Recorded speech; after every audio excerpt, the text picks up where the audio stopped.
UP में समाज कल्याण विभाग ने कक्षा 9वीं और 10वीं में पढ़ने वाले स्टूडेंट्स को बड़ी राहत दी है। छात्रवृत्ति की राशि को 3,000 से बढ़ाकर 3,500 रुपए कर दिया गया है। इतना ही नहीं, अब वजीफे की राशि मिलने पर भी कोई परेशानी नहीं होगी। अब वजीफे की रकम बिचौलियों को ना जाकर सीधे लाभार्थियों को मिलने लगेगी।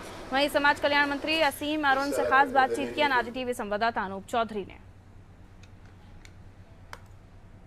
सरकार के मंत्री असीम अरुण जी हमारे साथ हैं, हमसे बात करेंगे क्योंकि अभी हाल ही में छात्रवृत्ति बढ़ाई गई है। जो 3,000 मिलती थी अब वो 3,500 हो गई।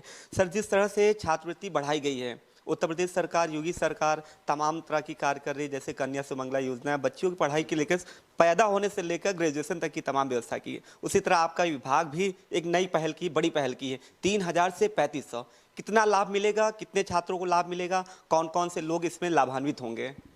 योगी जी लगातार इस बात के लिए प्रयास कर रहे हैं कि बच्चों की शिक्षा उत्तर प्रदेश में अच्छी होना चाहिए, क्योंकि शिक्षा ही सब चीज़ की नींव है।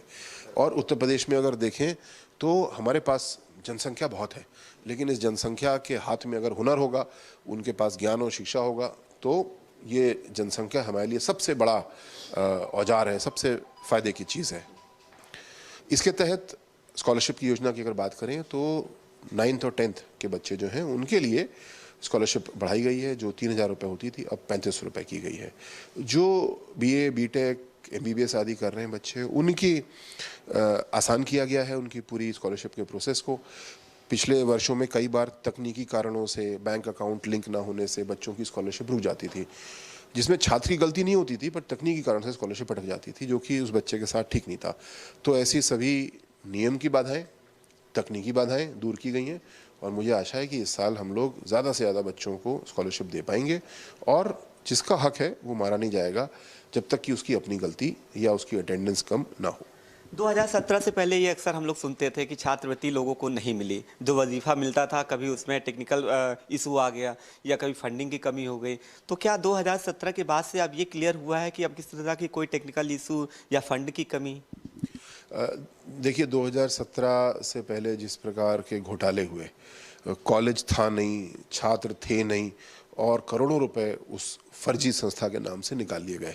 मतलब सरकार का, हमारा, आपका, करदाता का पैसा जा रहा था, लेकिन उसमें सेंध लग रही थी और एक पूरा माफिया तैयार हो गया था। योगी जी ने आज उस माफिया को पूरी तरीके से नष्ट कर दिया। लेकिन हम लगातार इस पे ध्यान रखते हैं, क्योंकि ये भी एक चोर सिपाही का खेल है।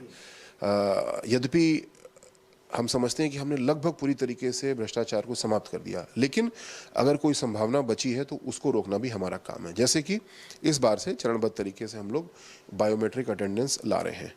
आप देख रहे हैं कि ईडी द्वारा एक जांच चल रही है जो मदरसा बोर्ड की, वहाँ भी निकल के आया कि वैसा मदरसा था नहीं, स्टूडेंट थे नहीं और स्कॉलरशिप ली जा रही थी।